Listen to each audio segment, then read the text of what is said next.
Alors, on enchaîne sur 2 mini-conférences, un peu sur le même format que ce matin. On aura ensuite une table ronde qui nous permettra de boucler la journée avant un petit mot de conclusion de Jean-Paul. Et j'appelle tout de suite Pascal Cochelin, on stage, sous vos applaudissements. Bienvenue Pascal. Tu as le choix des micros. Je te regardais acquiescer quand tu entendais... blockchain et vigilance, etc. C'est sûr que pour quelqu'un qui va parler de technologie, voilà. La transition est sympa. Oui. Donc consultant, spécialiste, avec un point sur l'efficience, mais la vigilance. Nous t'écoutons.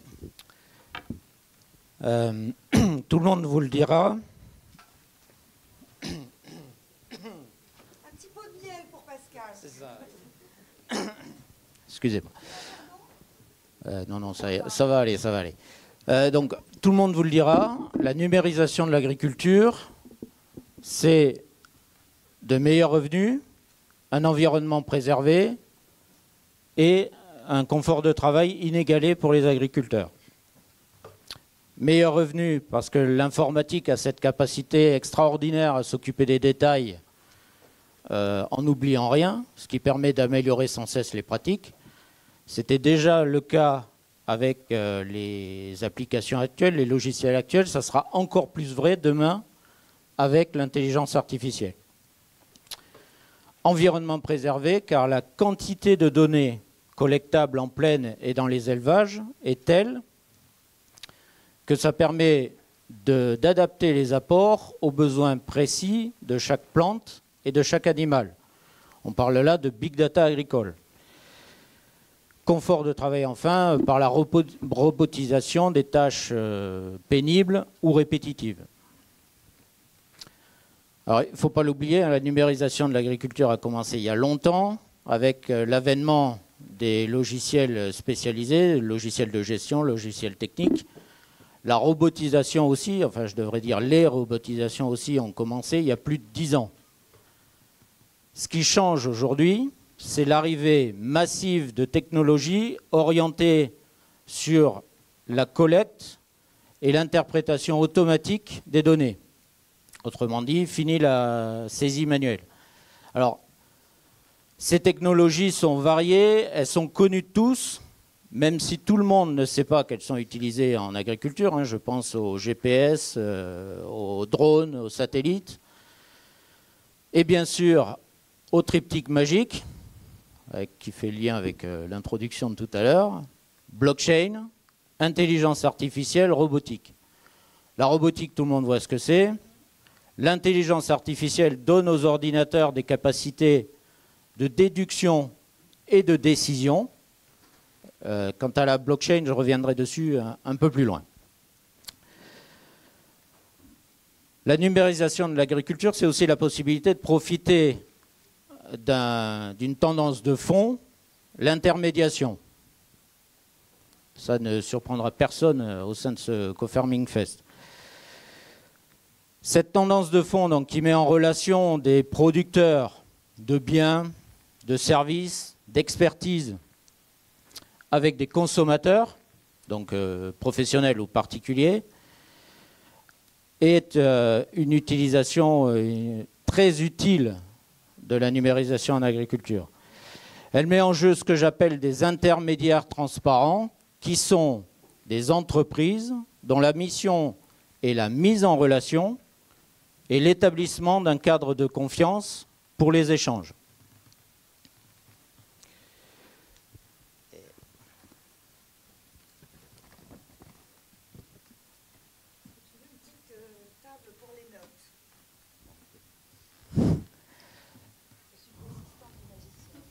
Ouais, juste, je suis plus habitué à l'ombre des décisions qu'à la lumière.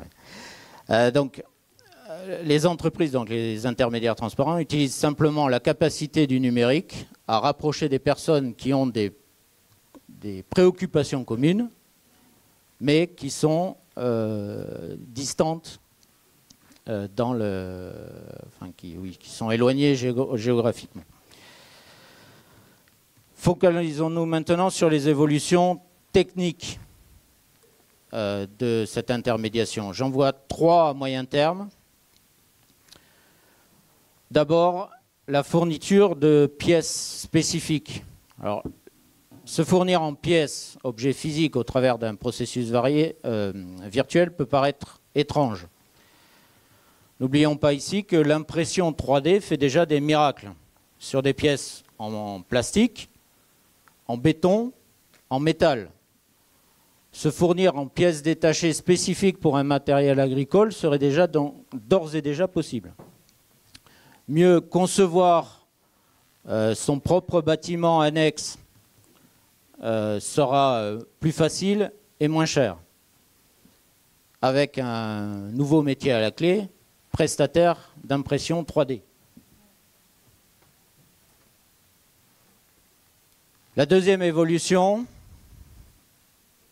c'est l'augmentation de l'importance de l'intelligence artificielle. Alors, la plupart des plateformes aujourd'hui rapprochent les besoins avec une forme plus ou moins évoluée de l'intelligence artificielle.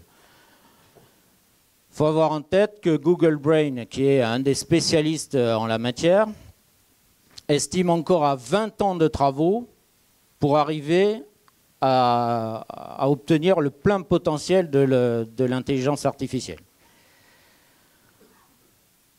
Le couplage d'une intelligence artificielle évoluée avec le fameux big data agricole issu de toujours plus d'objets connectés est une opportunité extraordinaire pour les plateformes de co-farming parce que ça va permettre d'identifier plus précisément les besoins et donc de faire des rapprochements plus pertinents encore. Par exemple, sur le conseil pour un matériel, je cherche un tracteur spécifique, je cherche une moisse-batte pour faire quelque chose.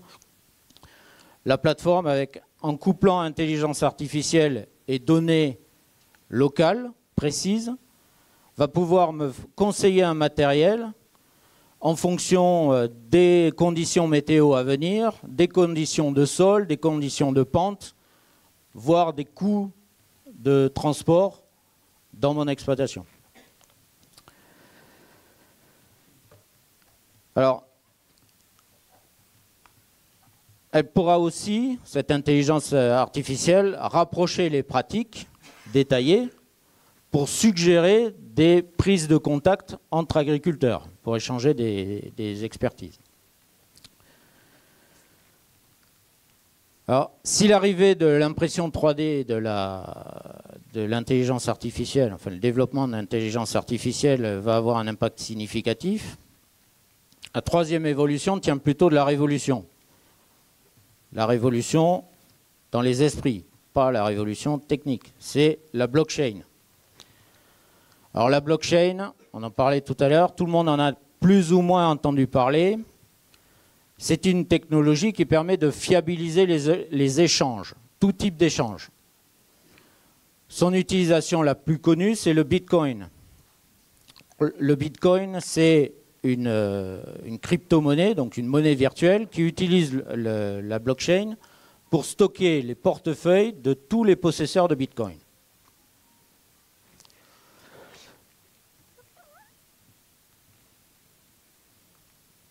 Alors, sans s'attarder sur la technique, la blockchain, c'est un stockage, et rien d'autre qu'un stockage, inaltérable, inaliénable et pérenne.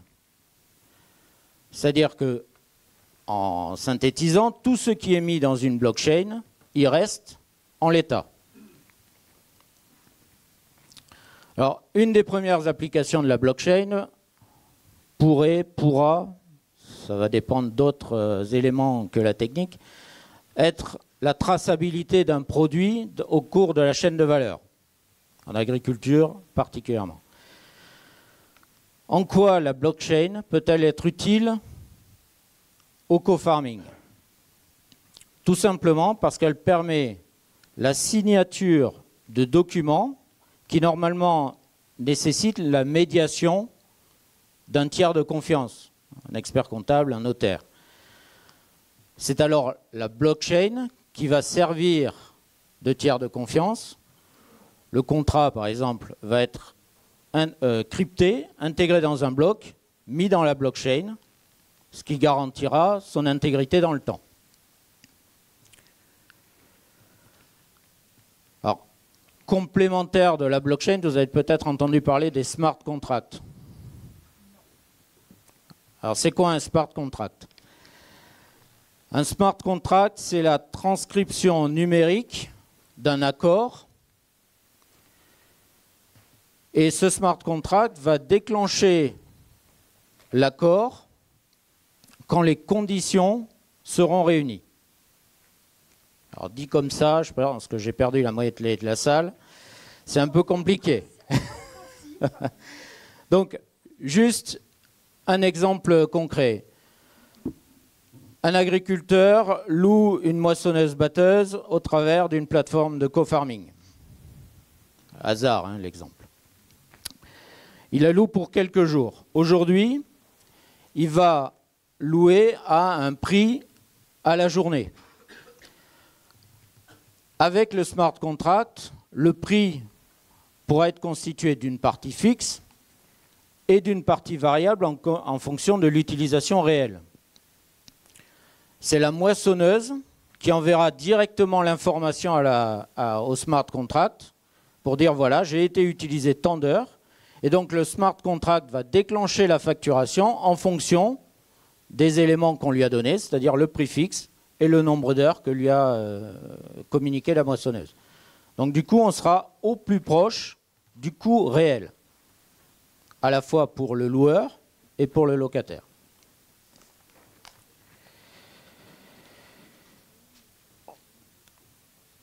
Alors, avec ces outils, les intermédiaires transparents vont pouvoir proposer des services complémentaires, toujours plus à même d'augmenter l'autonomie des agriculteurs.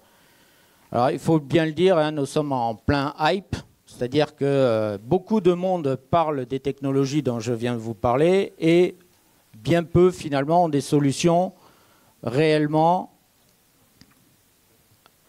prêtes à l'emploi, tout à fait. C'est pas une question technologique, hein, mais c'est tout un débat. Donc le co-farming est une tendance de fond qui a un bel avenir. Cet avenir demande des évolutions profondes des habitudes et de certaines professions, qu'elles soient agricoles ou pas. On l'a vu tout au long de la journée.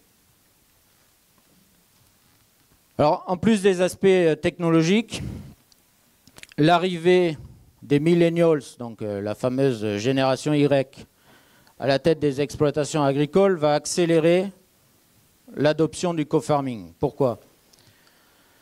C'est une génération qui a l'habitude de trouver les informations dont elle a besoin sur Internet. C'est une génération qui a l'habitude de travailler avec les réseaux sociaux pour élargir le cercle de décision au-delà du cercle de connaissances habituel. C'est une génération pour laquelle l'échange est naturel, pour laquelle la propriété n'est plus un préalable, et pour laquelle aussi se comparer aux autres avant de décider est naturel, ça va de soi. Tout le contraire des organisations hiérarchiques traditionnelles, qui devront donc s'adapter. Alors enfin, les conditions économiques poussent les agriculteurs à chercher toujours plus d'optimisation, mais là je ne vais pas développer, puisque le sujet a largement été développé ce matin. Donc l'environnement technologique, économique, sociologique est favorable à une nouvelle forme d'échange. Plus rationnelle, plus efficiente. Une forme d'échange qui remet l'agriculteur au centre des décisions sur son exploitation. Le le co-farming en est une excellente illustration. Grâce au numérique, les agriculteurs peuvent s'appuyer sur la technologie à travers du co-farming et non plus la subir. Alors, il ne faut toutefois pas oublier que toute l'intelligence, entre guillemets, de ces technologies est basée sur les données issues des exploitations. Nous devons tous veiller à ce que l'accès et l'utilisation de ces données soient toujours possibles pour les agriculteurs. Je vous remercie. Merci Pascal Cochelin.